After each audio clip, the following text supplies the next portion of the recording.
This is a Fox film. Fox is owned by Disney, so screw it. I can talk about this for DisneyCember. And thank God, because I had so many people over and over saying, have you seen Prey yet? Have you seen Prey yet? And sadly, I couldn't get around to it. I was just too busy. But then when I found out I could watch it for work, it finally gave me the opportunity. And before I begin, I should let you know I have seen Predator and the Alien vs. Predator movies and no other Predator films. I like Predator, but I don't love it like I do, say, the Alien movies. Even the bad Alien movies I want to see. So just bear that in mind when I talk about this film. I'm not going to be able to compare it too much to all the other sequels. With all that said, yep, everybody's right. This movie's pretty badass. This time the Predator is attacking Earth during the 1700s. Instead of the military, it's a Comanche tribe. The story centers around a girl named Naru, a young hunter who's very much encouraged not to be a hunter. This could get very preachy very fast, but the film really balances this out well. You already know what the lesson here is gonna be, and they don't dwell on it. They give you just enough that you see what she's up against and you're rooting for her. They're also really good at not making her annoyingly over her head like, say, Taryn or Kaylee, but they're also good at not making her so perfect she's boring like the remake of Mulan. You see why she wants to be a hunter. She's naturally very good at it and very inventive, but she doesn't know everything. She's just starting to enter this world, and anytime she makes a mistake, which there are quite a few, everybody rubs it in. But it's not overkill. That's literally what the Predator is for. Every time someone or something in some way seems to tell her she can't do it, it isn't treated like a straw man scenario or a soapbox. It's treated like an obstacle. This is a movie very much about hunting, and there are a lot of obstacles in hunting.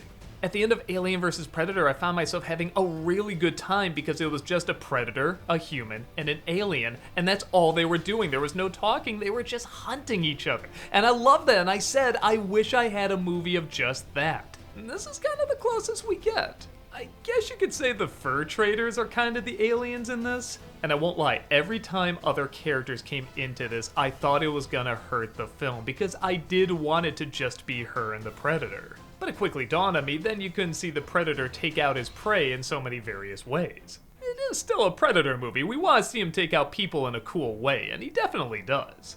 But what I like is there's the quote-unquote primal way of hunting with the Comanche, the quote-unquote advanced way of hunting with the fur traders, and then the even more advanced way of hunting with the Predator.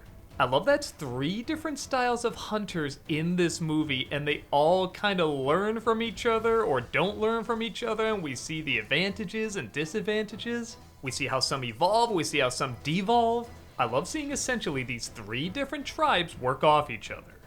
Naru's struggle is a great one because she's not seen by the Predator as a threat. On the one hand, that kind of saves her life a lot. On the other hand, she's kind of pissed off. Like, that's the whole idea. She wants to be a hunter. She wants to be a threat. But the conclusion she comes to with that and the way she utilizes it as an advantage is so goddamn clever. I think taking the step backwards in time really makes sense, and I know prequels are everywhere and a lot of them aren't really that great, but by going back to a time period where the hunter and hunted were constantly in battle, and constantly switched up who was the hunter and the hunted, this was really an inspired choice. The Predator himself also has a really cool design. I like it isn't just the exact same one we've seen in the other movies. It actually does look a little different, but you can still recognize it as a Predator. Any problems I have in this are nitpicks. I'd say the first thing that stood out to me is kind of the more modern speech that everybody has. It isn't too distracting, but every once in a while they'll have a line like, "Oh, he led us to dog shit," or "I got this." The majority of the dialogue is pretty timeless, so sections like this do really stand out. Even the way they say some of these lines feels a little modern. I don't know, Amber Midthunder, that's the actress that plays Naru? I did buy her performance, but there is something about her look and even her voice that just makes me think of more modern day Hollywood. And the way some of the other hunter boys talk in this, kinda similar. They sound a little bit more like skaters than part of a tribe.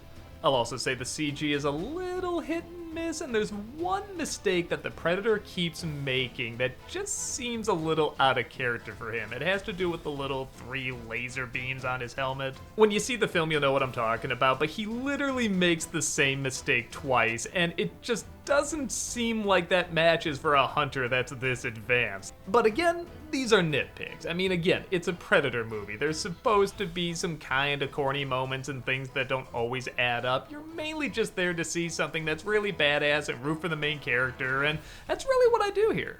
I was actually enjoying the story of this tribe so much, I kind of forgot for a little bit that it is a Predator movie.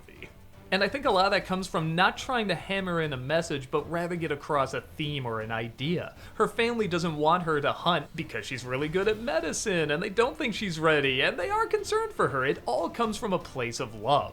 So when you do see her stumble, you get where they're coming from too, but when you see her overcome it, you just cheer her on even more. I've seen a lot of movies that goof up this hero's journey where they either make the character too strong or too weak, and this really finds that right balance. It's a great flick. Everybody's right. You should check it out. Honestly, seeing this really does make me want to check out the other Predator sequels I haven't seen yet, even the bad ones. If you haven't found this wonderful movie on streaming yet, do so. It's definitely worth the hunt.